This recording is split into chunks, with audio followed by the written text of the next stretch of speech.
அனைவருக்கும் வணக்கம். Welcome to Abi's recipe. இன்றைக்கி இந்த வீடியோவில் உங்கள் கூட என்ன ஷேர் பண்ணிக்க போகிறேன் அப்படின்னா, குழந்தைங்களுக்கு சளி பிடிச்சிருந்துச்சுன்னா வீட்லேயே ஹெர்பல் ஆயில் எப்படி குழந்தைங்களுக்கு செஞ்சு நம்ம அப்ளை பண்ணி விடலாம் அப்படிங்கிறது தான் நான் ஷேர் பண்ணியிருக்கேன். இது எப்படி பண்ணுறதுன்னு பார்க்கலாம். அதுக்கு முன்னாடி இது எங்கெங்கெல்லாம் அப்ளை பண்ணணும் நம்ம செஞ்சதுக்கப்புறம் அப்படிங்கிறத நான் சொல்லிடுறேன்.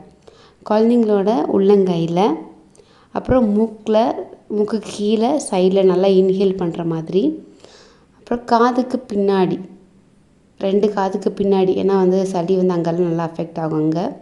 அப்புறம் உள்ளங்காலில் நல்லா முடிஞ்சால் ஒரு சாக்ஸ் கூட போட்டு விடலாம். அதுக்கப்புறம் முட்டிக்கு பின்னாடி, நெஞ்சில் கண்டிப்பாக போடணும். நீங்கள் நெஞ்சு சளி இருந்துச்சுன்னா அது நல்லா கேட்கும். தொண்டைக்கு கீழேயும் நம்ம அப்ளை பண்ணணும். இதெல்லாம் குழந்தைய தூங்க வச்சுட்டு நீங்கள் 2 தடவை இதை நீங்கள் பண்ணலாம், காலையில் சாயங்காலம் அப்படிங்கிற மாதிரி. இப்போ நான் தேங்காய் எண்ணெய் கொஞ்சம் எடுத்துக்கிறேன். இதோட பெனிஃபிட்ஸ்லாம் பார்த்திங்கன்னா, இது ஒரு ஆன்டிபயோட்டிக் தான், நம்ம வீட்டிலே செய்கிறோம். இதில் ஆன்டிசெப்டிக், ஆன்டிஃபங்கல் ப்ராப்பர்ட்டிஸ் இருக்குது. செஸ்ட் கன்ஜெஷனுக்கு ரொம்ப நல்லது. குழந்தைங்கள ரொம்ப சளி பிடிச்சிருந்தா தூங்குறதுக்கு ரொம்ப கஷ்டப்படுவாங்க. ஸோ இது நம்ம அப்ளை பண்ணி விட்டோம் அப்படின்னா நல்லா தூங்குறதுக்கு அவங்களுக்கு ஹெல்ப்ஃபுல்லாக இருக்கும். ரன்னிங் நோஸ் இருந்துச்சு அப்படின்னா சீக்கிரமாக சரியாகும் அது. ஸோ இதுக்கு நான் மஞ்சத்தூள், அதுக்கப்புறம் பூண்டு, வெத்தலை, கற்பூரம். ஸோ முதல்ல பூண்டை நம்ம நல்லா தட்டிக்கலாம். ரொம்ப ஈஸி தான், ஆனால் கொஞ்சம் கேர்ஃபுல்லாக பண்ணணும். பூண்டை தட்டி இதில் சேர்த்திக்க போகிறோம். இப்போ நான் எண்ணெயை காய வைக்கிறேன். இப்போ எண்ணெய் நல்லா சூடானதுக்கப்புறம் வெத்தலையோட காம்பு கொஞ்சமாக 2 பீஸ் வெத்தலை அதையும் இதில் சேர்த்திக்கலாம்.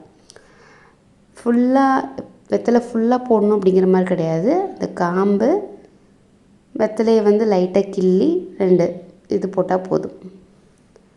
அது நல்லா பொரியணும். அதுக்கப்புறம் நம்ம தட்டி வச்சுருக்கிற பூண்டு இந்த எண்ணெய் சூட்லேயே வேகணும். பூண்டு வேகாமல் போட்டால் எரிச்சல் கொடுக்கும் நம்ம அப்ளை பண்ணும்போது. ஸோ இதில் நம்ம கேர்ஃபுல்லாக இருந்துக்கணும். அப்புறம் மஞ்சள்தூள் ஒரு ஆன்டிபயோட்டிக் தெரியும். ஸோ மஞ்சள்தூளும் போட்டுக்க போகிறோம். அதுக்கப்புறம் இப்போ அடுப்பு ஆஃப் பண்ணிடலாம். இந்த சூட்லேயே நம்ம கற்பூரம் அதையும் நம்ம சேர்த்திக்கணும். அந்த சூட்லேயே நல்லாவே இது கரைஞ்சி இது ஓரளவுக்கு தேய்க்கிற அளவுக்கு சூட்டில் இருக்கணும். ரொம்ப கொதிக்க இருக்கக்கூடாது. தேய்க்கிற அளவுக்கு ஒரு வெதுப்பான சூட்டில் இருந்தாலே போதும்.